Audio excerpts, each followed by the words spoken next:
are additional regulations for some new downtown developments designed to make it more convenient for employees to ride their bikes to work. The issue, letting people know where the empty spaces are located just as they're arriving downtown. Yoga is believed to have a calming effect on adults who practice it, and it apparently works on babies too. I can't stand us. 73-year-old William Schwenzer is disabled after being hit by a car. It was that accident and a series of other setbacks that led to him losing his home and winding up on the streets. I just couldn't hang it.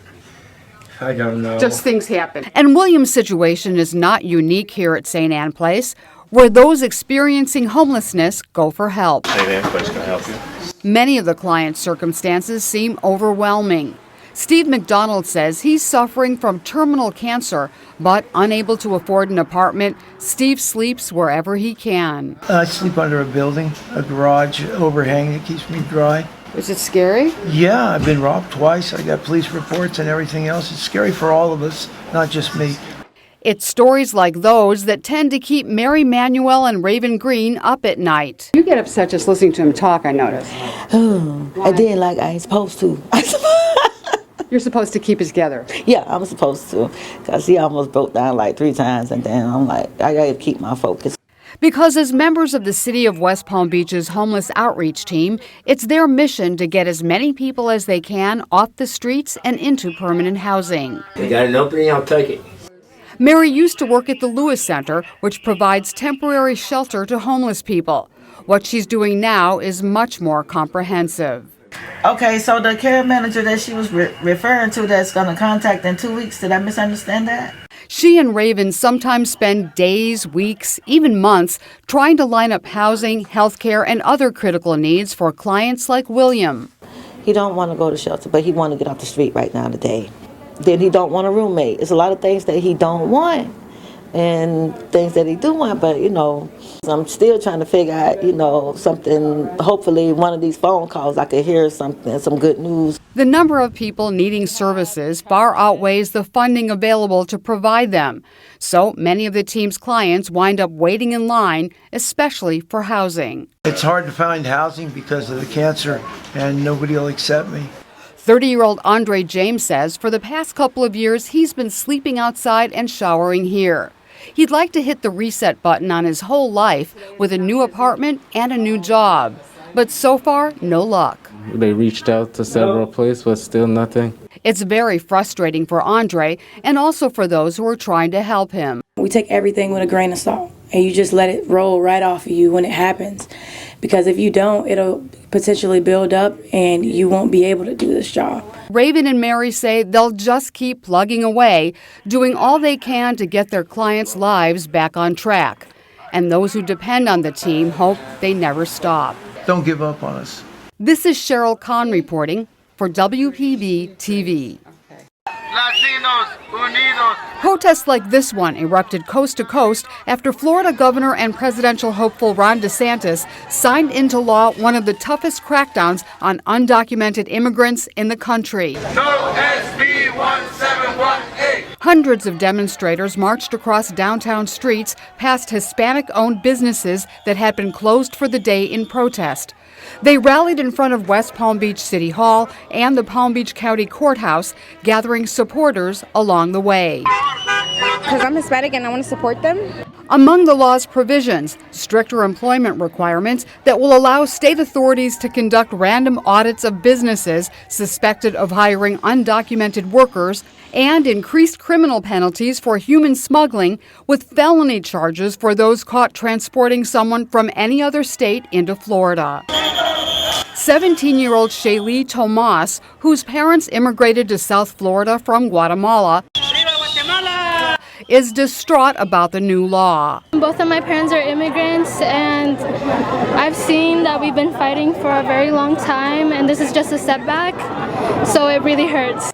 Sheryl says the current political climate in her home state makes her very nervous. It has become scary. It wasn't like this. The law goes into effect July 1st. Protesters promise to voice their opposition to it up until that day and beyond. Latinos Unidos. This is Sheryl Kahn reporting for WPB TV. Don't get close at me. Don't. dealing with stressed out residents upset about hurricane damage, even wanting to take matters into their own hands. Hey, I got it. They don't want to move, I do it. All part of the job facing crews who are trying to clear the streets and get things working again after a big storm. In this case, these are actually city employees role-playing during a hurricane drill. We have just been through a major hurricane. Let's move further out of the zone, please. But what they're reenacting is not far from some of the real-life scenarios that have played out in the aftermath of hurricanes and other disasters. Team reported that a citizen helped themselves to their chainsaw, so they no longer have a chainsaw. Learning how to do their job safely and keep calm while under pressure and exhausted was a big part of the exercise. Our biggest job is not only this part where we're doing first push and we're doing life-saving operations. Our other job is to communicate, and we want to make sure that we get those communications out there so everybody knows what's going on, and that way they don't get upset when we're not communicating with them.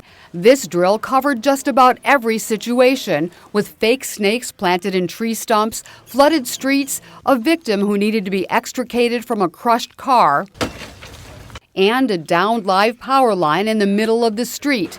Crews and firefighters took the drill seriously, cleaning everything up and putting things back in order. When it was all said and done, they went over what went well and what still needs work. Could be a small thing now, could be a big thing later. Walking around with the chainsaw, make sure you have the blade behind you, not in front of you. The crews will continue training as the clock ticks towards hurricane season. So while we all hope to be spared the worst of it once again, just in case we aren't, they'll be ready. The hurricane season is June 1st, right around the corner, so now's the time to prepare. This is Sheryl Kahn reporting for WPB TV. During spring training for the world champion Houston Astros, they are the fans with a plan. Armed with scrapbooks, baseballs, jerseys, even shoes, Jeremy! They're determined to get up close and personal with their favorite players. Right here. Some live near the ballpark of the Palm Beaches. Others flew in from Texas with their fully bedazzled, colorful Astros regalia. We are here for the season. So are Houston residents Donna and Jan, season ticket holders who haven't missed a single game in many years. We stay the entire spring training because we love our Astros. With bags of balls to be autographed and lots of competition from some very aggressive fans, the two friends have a strategy to get the players to walk over to them. Being kind and polite and non-aggressive to the players like some of these people are. Pushing and shoving and yelling at them. You just stand here and wait your turn and they'll get to you. They'd been waiting for World Series MVP Jeremy Pena for 2 days but weren't ready to give up. Neither was 12-year-old Lake Worth resident Laurie.